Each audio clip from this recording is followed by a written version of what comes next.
Paano nga ba mag-load gamit ang Security Bank mobile app? By the way, kung first time mo sa channel natin, gusto mo pa ng mga online tutorial videos katulad nito, please click the subscribe button. Ito yung Security Bank app. Mag-login lang ako gamit yung fingerprint ko. Pwede rin naman yung password. At mula dito, pwede na tayong mag-load. Dito sa bandang taas, merong Reload Mobile. Tap natin yan. Piliin ang bank account na gagamitin.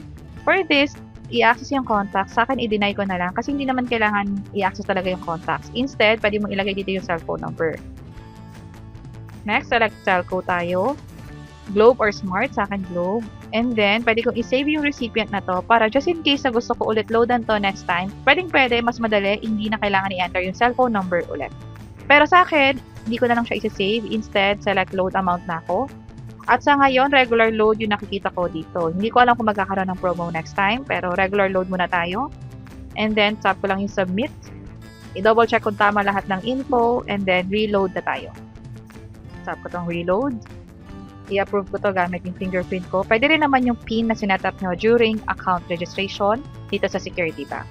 At ito na, nakapag-load na tayo successfully. Just in case na ibang number yung niloadan ninyo para sa ibang tao, pwede nyo itong i-share sa kanya.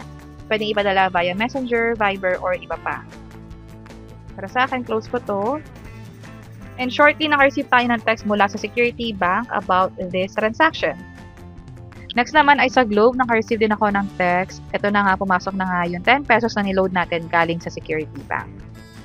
At ang kagandahan niya, nung chinek ko yung bank account ko, 10 pesos lang talaga yung nabawas. Ibig sabihin, walang fees, walang charges sa pag-load dun sa ginawa natin gamit ang Security Bank mobile app.